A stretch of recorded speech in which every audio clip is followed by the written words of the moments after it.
আজকে যাব ছোট্টকালের বেস্ট ফ্রেন্ডের বিয়েতে আর বেস্ট ফ্রেন্ডের দাদার বিয়েতে। হ্যাঁ, ছোটবেলা থেকে আমার দুটো বেস্ট ফ্রেন্ড ছিল। তো চলো, এদিকে আমি রেডি হয়ে নিয়ে বেরিয়ে পড়েছি। প্রথমে চলে আসলাম বেস্ট ফ্রেন্ডের দাদার রিসেপশন পার্টিতে। তো এসে নিয়ে এদিকে দেখছি বড় বড় ছবি তোলায় ব্যস্ত। হ্যাঁ, ছবিটা কিন্তু মাস্ট বি তুলতেই হবে, কারণ বিয়েটা ভাই একবারই হয়। এইদিকে বৌদিকে হাই বলে নিলাম। তারপর সূর্যা চলে আসলাম বেস্ট ফ্রেন্ডের কাছে, বলছি যে হাই বল, এইদিকে আমি ব্লগ বানাচ্ছি। এইদিকে দেখছি যে বেস্ট ফ্রেন্ডের বাচ্চাও বসেছে। তো বেস্ট ফ্রেন্ডের বাচ্চাকে বললাম হাই বলো বাবা। তারপর আর কি একটু বসেছিলাম, বসে বসে বোরিং হচ্ছিলাম, ভাবলাম চলো কিছু খাওয়া যাক। তো ওখানে পকোড়া ছিল, কফি ছিল। আমি তো কফি খেতে একদমই ভালোবাসি না, তো এখানে বসে বসে পকোড়াই খাচ্ছিলাম। দেন আমরা কিছুক্ষণ পর খেতে বসে যাই, কারণ কিনা আমাদের আরেকটু রিসেপশন পার্টিতে যেতে হবে, তো এখানটায় বেশি লেট করলে হবে না।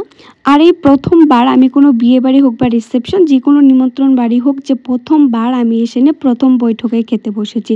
আর বসবো না কেন, যেহেতু আমাদের আরেক জায়গায় যেতে হবে, তো এখানটায় লেট হলে হবে না। তো এখানটায় খাওয়া দাওয়া কমপ্লিট করে নিয়ে আমরা সবাই বেরিয়ে পড়েছিলাম নেক্সট বিয়ে বাড়ি যাওয়ার জন্য। তো বলতে বলতে এদিকে দেখো বিয়ে না, রিসেপশন পার্টিতে চলেও এসেছি।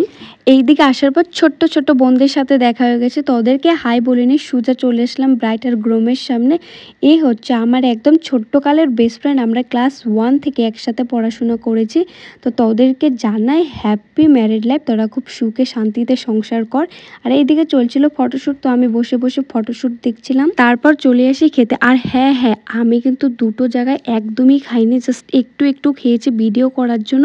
আর বেস্ট ফ্রেন্ডের বিয়ের খাওয়ার মেনুটা কী কী ছিল সেটা একটা ভিডিও বানাবো দেখে আমি খেতে বসেছিলাম। ভাই তোমরা ভেবো না যে আমি এত খাই, এত যদি খেতাম তাহলে আমার শরীরটা এমন ছিল না, একটু হেলদি হতাম। বেস্ট ফ্রেন্ডের বিয়েতে কী কী খেলাম সেটা কিন্তু একটা আমি আলাদা করে ভিডিও বানিয়েছি, সেটা আমি আপলোড করব নেক্সট পার্টে। অবশ্যই দেখতে হলে তোমরা আমার পেজটিকে ফলো করে দিও।